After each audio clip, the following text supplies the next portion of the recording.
Welcome to the Reese Report. I'm the mouth of the North, Andrew Reese. As we almost lost Jose there. He's trying to balance his phone here, people. See, we're trying to satellite him in here. I'm the mouth of North, Andrew Reese. I am being joined by Tony Barbosa and Jose Carlos Gomes.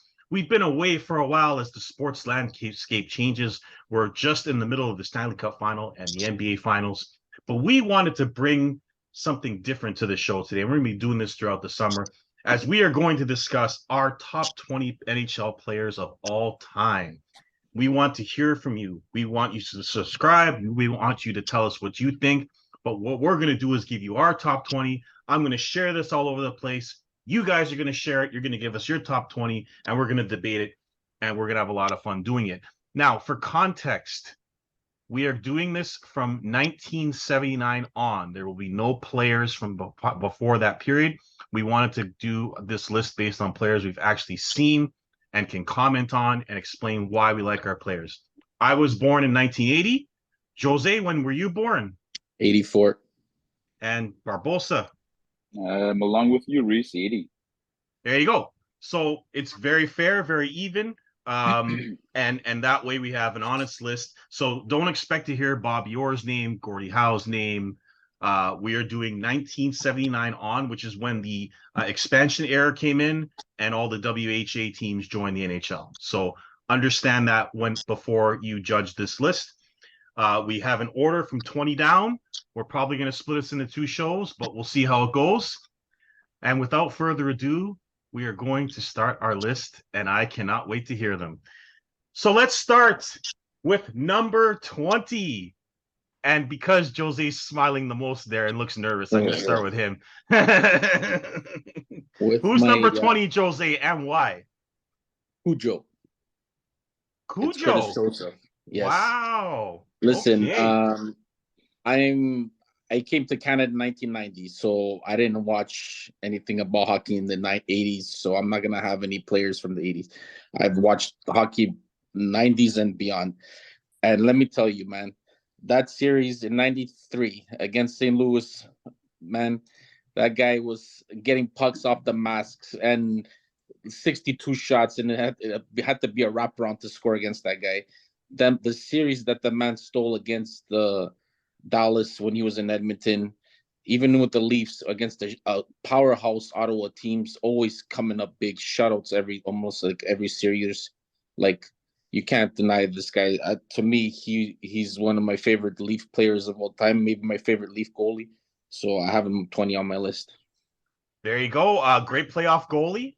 So that's 20 for Jose. Barbosa, we already have, in my opinion, a surprising player. But hey, this is what I mean. This is favorite and GOAT, and you know who you watch. So Barbosa, who do you got at 20? Number 20 is recent time is Connor McDavid. The only reason why he's proven to be one of the best, but the only reason I have him at 20 and not higher is he hasn't won a cup yet. All my guys that I put before, I've won cups. So that's the only guy I have in my top 20 that hasn't won a Stanley Cup. But he's got, 2 or 3 Hart trophies already? If I'm not mistaken. He's got 5. He's got 5 Hart trophies already? Oh, sorry. He's got 3. Sorry, 3. He's about to get trophies, 3. 5 scoring titles. 5 scoring titles, yes. So well on his way. He's in my top 20. Yeah. So that's where I went with that pick. And obviously, there's, for anyone who's watched Connor McDavid, I don't think you need much explanation as to why he would be on any of these lists.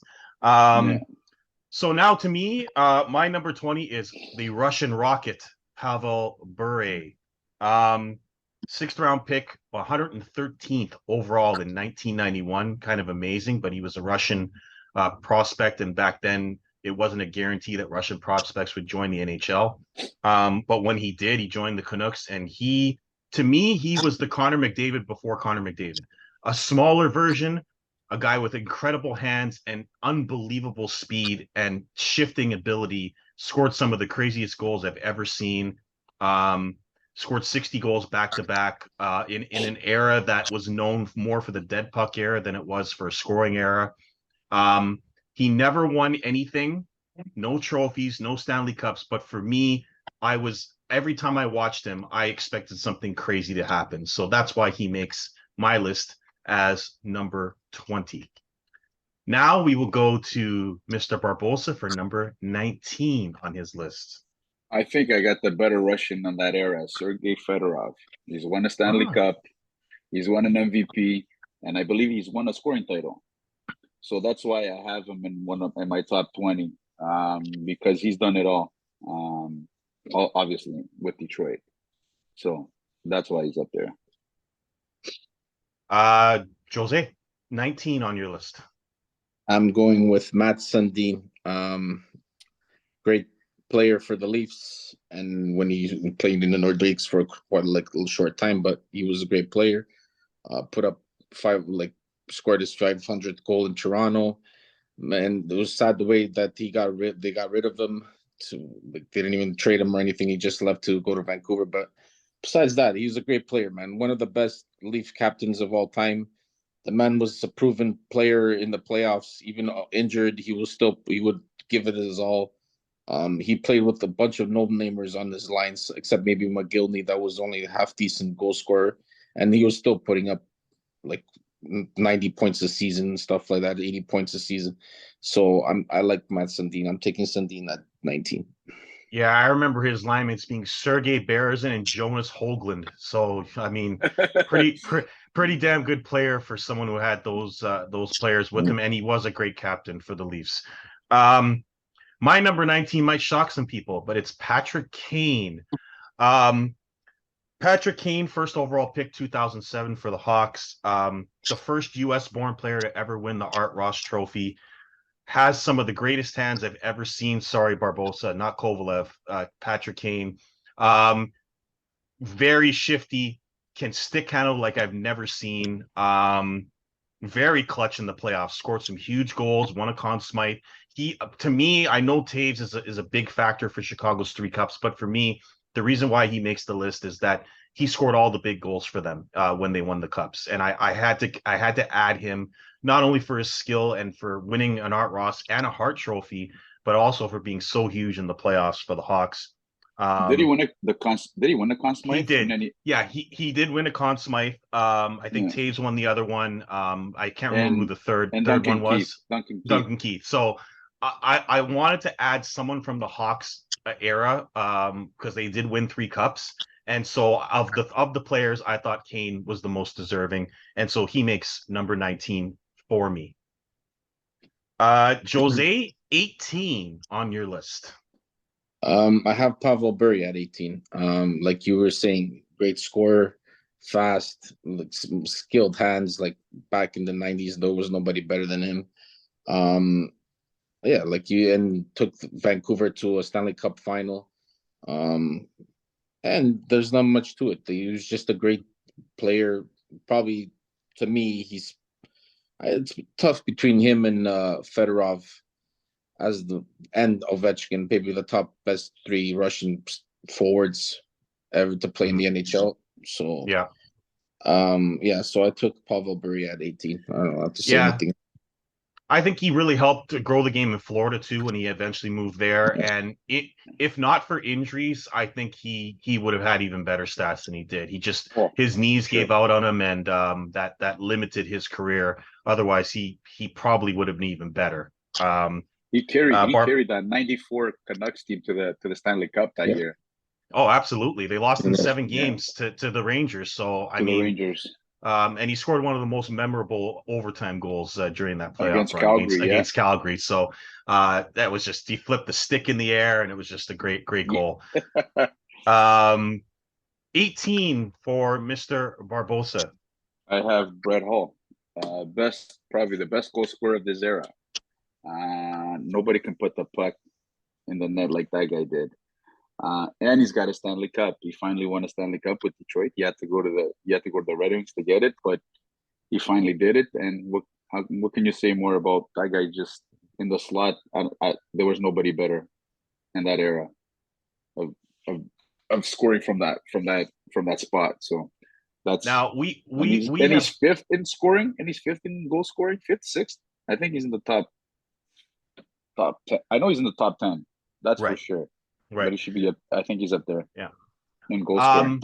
So, Now, just so everyone knows, we have not discussed this prior, but I will say that this is a man that I modeled some of my game after, and my 18th pick is in fact Brett Hull. Brett Hull had one of the best shots you'll ever see. Very accurate, knew exactly where to put the puck. Was a great a player that knew how to get into pockets of space and disappear and then reappear for one-timers where he could score. Excellent player. Getting into the right position to score, to accept passes from Adam Oates, and Mike Modano and Steve Yzerman, guys that he played with. He actually won 2 cups, one with Dallas when he scored on Dominic Chianese. A very confident, controversial goal. Controversial goal. And also with Detroit when he was older. But he was so consistent. He had an 86 goal season, which is the second best all time, or third best all time. He was only a 6th round pick, 117th overall in 1984. There were a lot of doubts about whether he could be a great player, to the point where he was traded from Calgary to St. Louis for Rob Ramage. So, Doug Gilmour was on that trade. Doug Gilmour was on that trade too. Yeah, that's right. That's true too. Yes, Gilmour was in that trade. Yeah, ended up in Calgary. He had 741 goals in his career, and he was 25th all time in points, 8th all time in the playoffs, which impressed me because I didn't realize that he was that successful in the playoffs.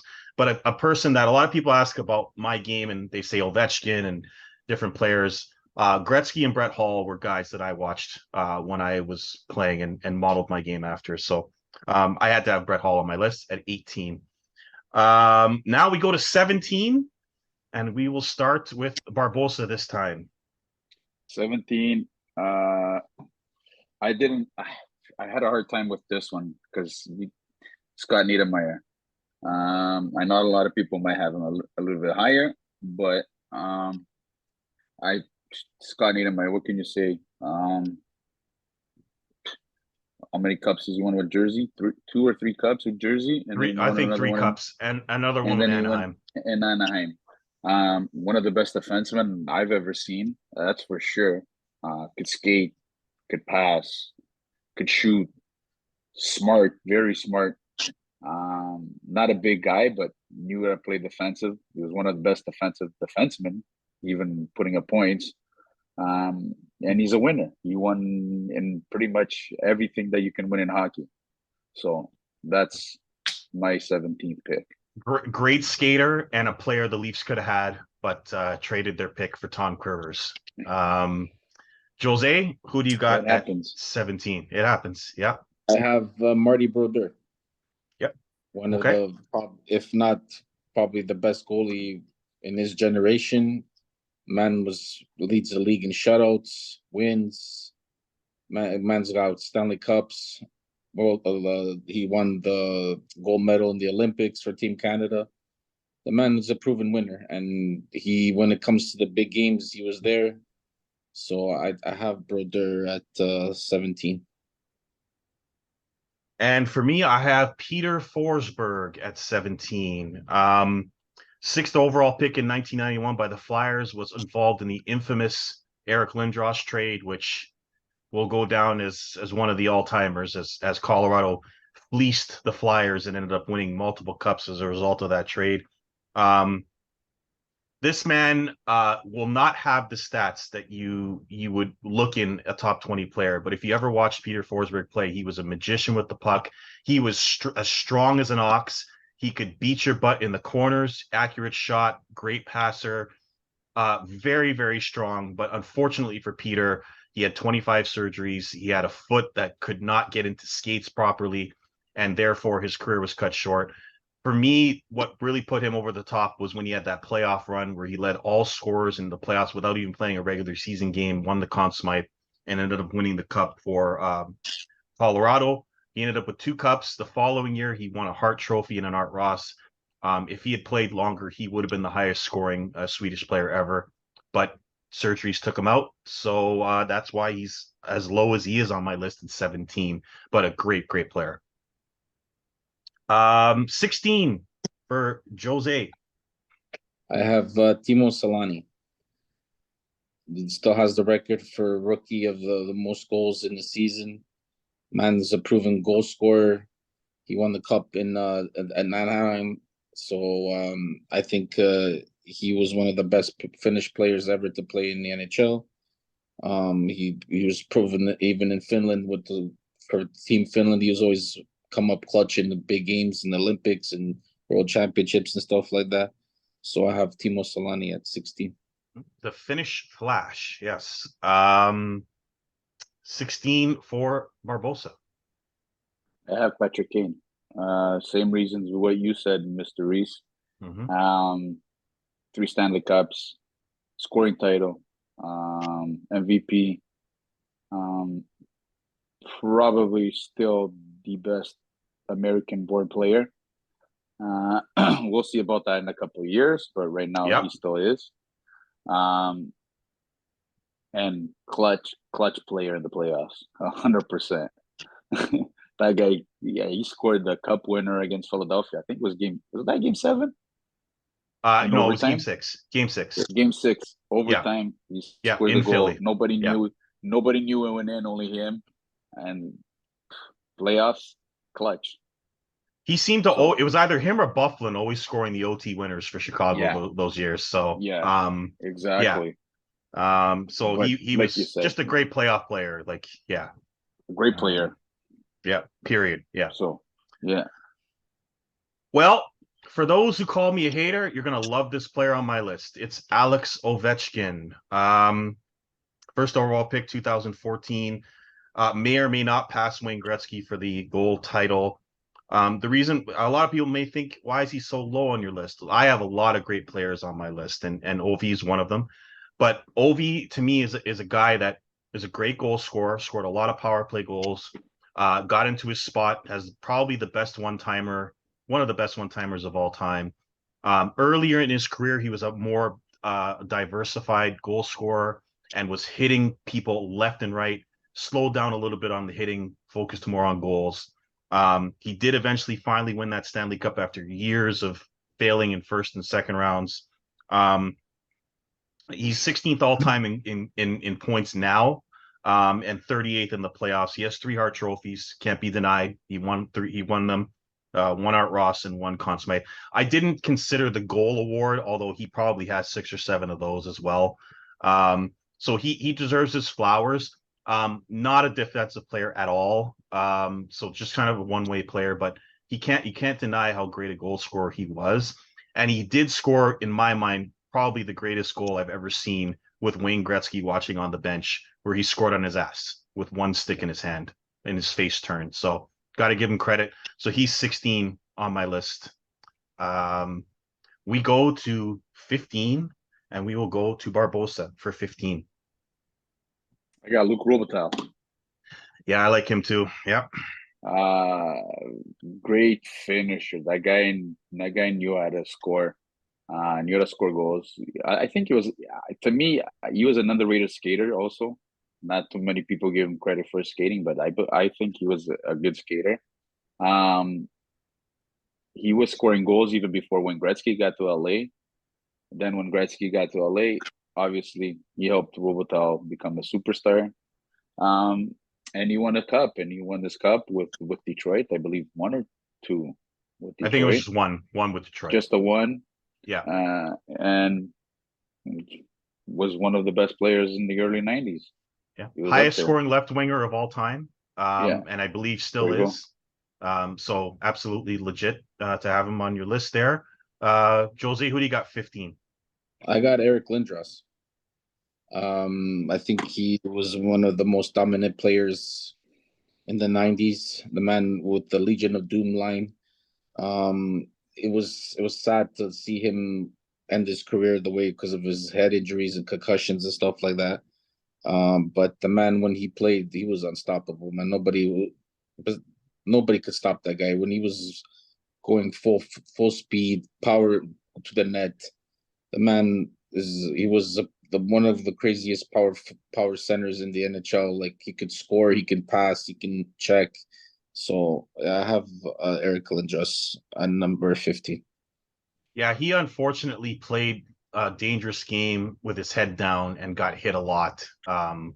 Scott Stevens being the one who probably ended his career in the playoffs when he got drilled in the conference final. But yes, absolutely a legit great player. Now I've got a player that probably won't be on anyone's list, but is a guy that I watched a lot when I was a kid, and his name's Yari Curry. Yari Curry was Gretzky's right winger. Um, a lot of people will say that Yari Curry was only great because he played beside Gretzky. Yari Curry was a great player on his own. Um, he was the guy who played defense on that line, so he's a 200-foot player. He had 39 shorthanded goals in his career, which is incredible for any player. He was unbelievable in the playoffs. He scored all the big goals. He had 7 career playoff hat tricks, which I believe is still a record. Um, he had a great one timer, unbelievable one timer, a great wrist shot. Another guy I watched a lot as a kid and wanted to emulate. Um, uh, he never won any individual awards, but the Oilers really needed him to win those cups. He has the tying record of 19 goals in a playoff series, which is still the record today, thanks to Draisaitl getting knocked out early this year. And he was just a great defensive forward. It's a shame he never won a Selke Award. A 4th-round pick, 69th overall in 1980. The Oilers in 79 and 80 were the best drafting team in NHL history, and that's why they won all the cups that they won. So Yari Curry at number 15 for me. And those guys were And just both of them. Both of those guys were just off my list. If they yeah, were to go number 30, they would both definitely be on my yeah, list. But it was hard. yeah. Curry gets there for me because he was so good defensively, and he allowed Gretzky to be what he was because he was so great defensively. 100%. So Yeah. that's why he makes my list, and he was in his own right an amazing goal scorer. I mean, when you're third all time in 100%. the playoffs in scoring, in both goals and points, you're a great player in your Yeah. own right. So Yari Curry for me, and probably before Solani came along, the best Finnish player ever. It might still be the best Finnish player ever. So that's up for debate. But now we go to 14. Who did I go with first? Barbosa, 14. I got Dominic Classic, 14. The best goalie. Well, between him and Brodeur, they're probably the best goalies in late 90s, early 2000s. He finally got a cup. And I think because of him that Czech Republic won a gold medal, right?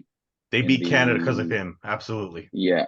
Yeah. So and the man speaks for itself. It's like he was the wall. They called him the what do they call him? The Hasek wall The or the dominator. The dominator. dominator because Yeah. he saved everything. So he's number 14 on my list.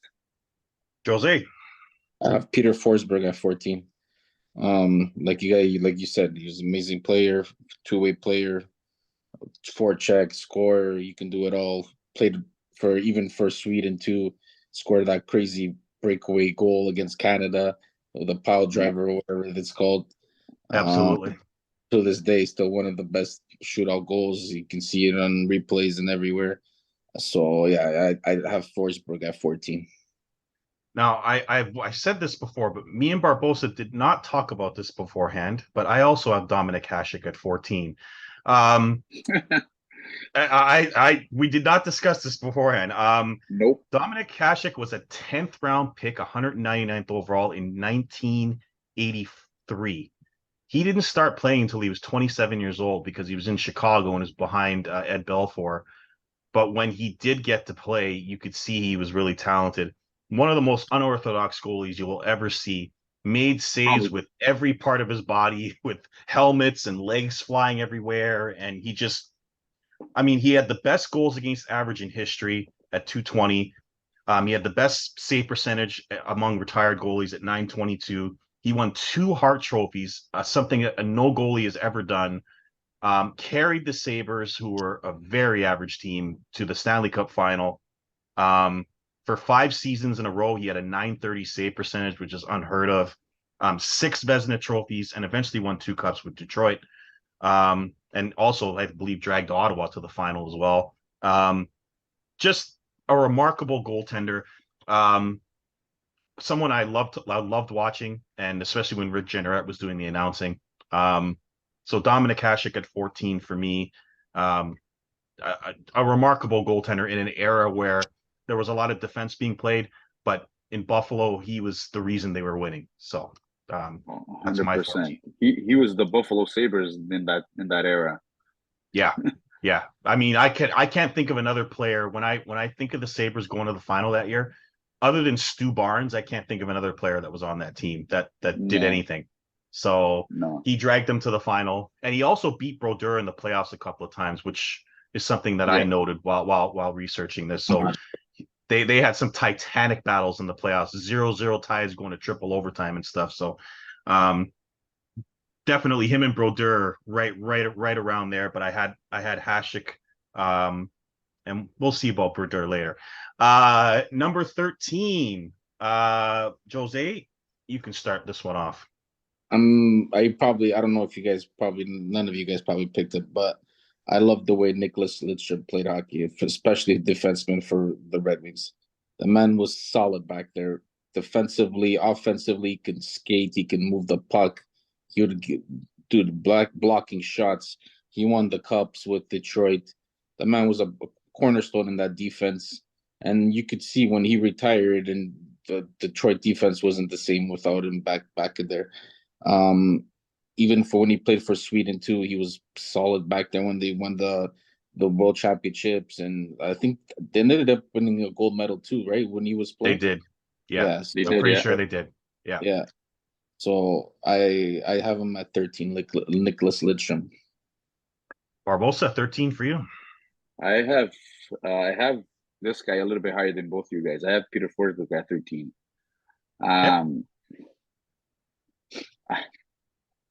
What can you say?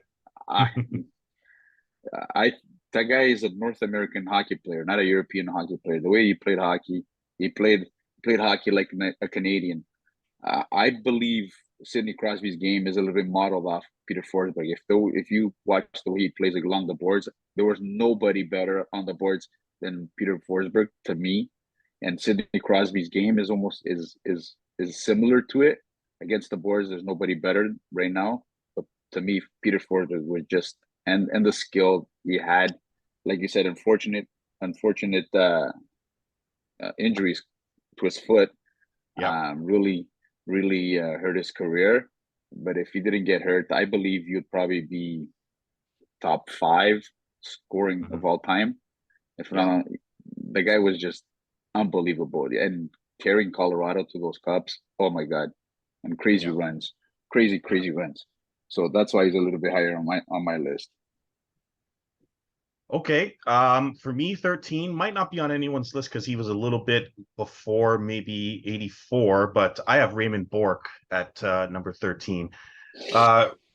Ray Bork for me, 8th overall, 1979, carried Boston for many, many years, won 5 Norris trophies, eventually won a cup with Colorado late in his career after losing twice in the final to the super studded Edmonton teams. No one could blame him for that.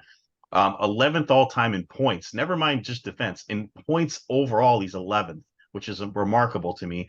15th in the playoffs. The ultimate leader. Carried on from the Bobby Orr name. No one had more pressure than Ray Bork after following Bobby Orr, and he delivered in every single way.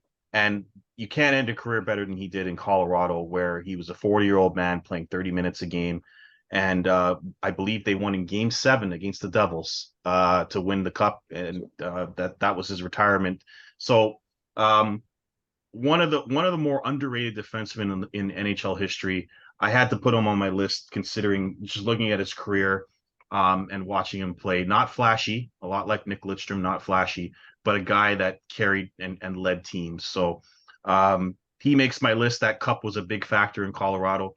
He's at 13 for me. So we're going to do 12, and then we are going to cut to part 2. So let's do 12. Barbosa, who is at 12?